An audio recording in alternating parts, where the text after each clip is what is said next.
புதுச்சேரி மக்கள் உங்கள் அனைவருக்கும் என்னுடைய வணக்கம். வணக்கம் வணக்கம். எல்லாரும் எப்படி இருக்கீங்க?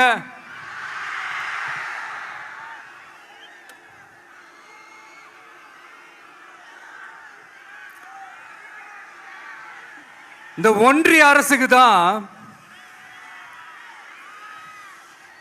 தமிழ்நாடு ஒரு தனி மாநிலம், புதுச்சேரி ஒரு தனி யூனியன் பிரதேசம். அவங்களுக்கு தான் தமிழ்நாடு தனி, புதுச்சேரி தனி, இப்படிலாம் இருப்பாங்க.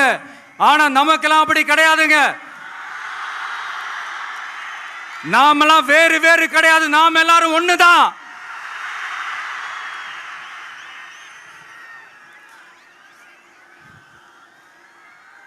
தமிழ்நாடும் புதுச்சேரியும் தனித்தனியாக இருந்தாலும் நாம் எல்லாரும் ஒண்ணுதான். நாம் எல்லாரும் சொந்தம் தான்.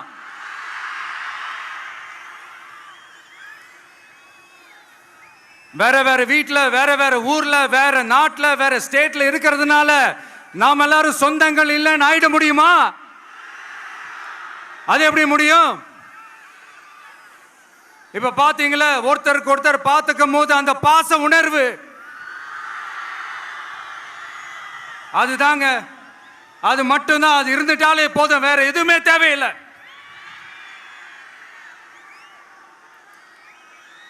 அதனால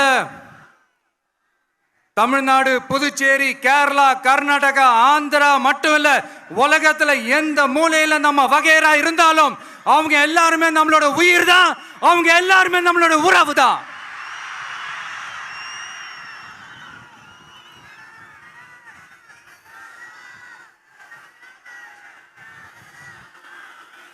புதுச்சேரினாலே உடனே ஞாபகத்துக்கு வர்றது மணக்குள விநாயகர், அரவிந்தர் ஆசிரமம், வில்லியனூர் மாதான் சொல்லி இவங்க எல்லாரும் ஞாபகத்தில் வருவாங்க. அது மட்டும் இல்ல, மகாகவி பாரதியார் அவர்கள் இருந்த மண், பாவேந்தர் பாரதிதாசன் அவர்கள் பிறந்த மண். அது மாதிரி இன்னும் சிறப்புகளை அடுக்கிக்கிட்டே போலாம். ஆனா அரசியல்னு வந்துட்டா ஒரு முக்கியமான விஷயத்தை பத்தி நம்ம சொல்லி ஆகணும். 1977 புரட்சி தலைவர் எம்ஜிஆர் அவர்கள் தமிழ்நாட்டில் ஆட்சி அமைச்சாங்க.